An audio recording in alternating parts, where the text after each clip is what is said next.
अस्सलामुअलैकुम। अल्लाह आप सबको सलामत रखे और बहुत सारी खुशियाँ देखना नसीब करे, आमीन।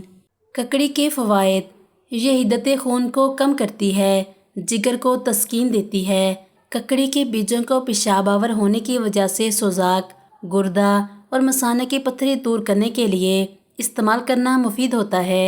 इसके बीजों को रगड़कर चेहरे पर लेप करने से चेहरे का रंग निखरता है। ककड़ी को खाने के लिए बेहतर है कि इस पर नमक और काली मिर्च लगाकर खाया जाए।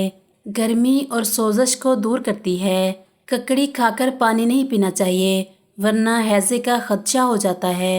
ये अफार पैदा करती है, देर हजम होती है। कोहलों और कमर के दर्द के लिए इंतहाई मुफीद है। पुराने बुखारों को ख़त्म करती है।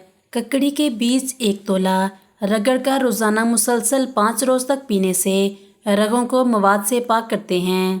सोजाक को ख़त्म करने के लिए तुख्मे ख्यारीन 6 माशे, तुख्मे खरबूजा 6 माशे, तुख्मे कासनी 6 माशे रगड़कर पिलाना इंतहाई मुफीद और मुजरिब है।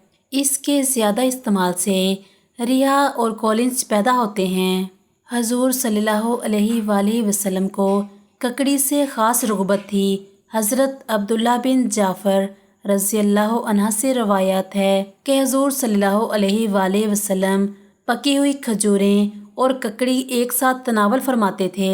पेशाब आवर होने के नाते दिल की जुमला अमराज में ककड़ी का इस्तेमाल इंतहाई मुफीद होता है।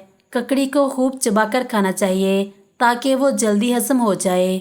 ककड़ी के पत्ते बावले कुत्ते के कांटे को पिलाना बेहद मुफीद होता है। सुफरावी दस्तों में ककड़ी के पत्तों को पानी में रगड़कर पिलाना मुफीद होता है। ककड़ी बलगम दूर करती है। ककड़ी बदन को मोटा करती है। सर्द मिजाज वालों को ककड़ी खाने में एहतियात से काम लेना चाहिए क्योंकि इनके लिए नुकसानदेह होती है। इन्हें चाहिए कि वो नमक, अजवाइन, काली मिर्च और सौंफ के हमरा खाएं।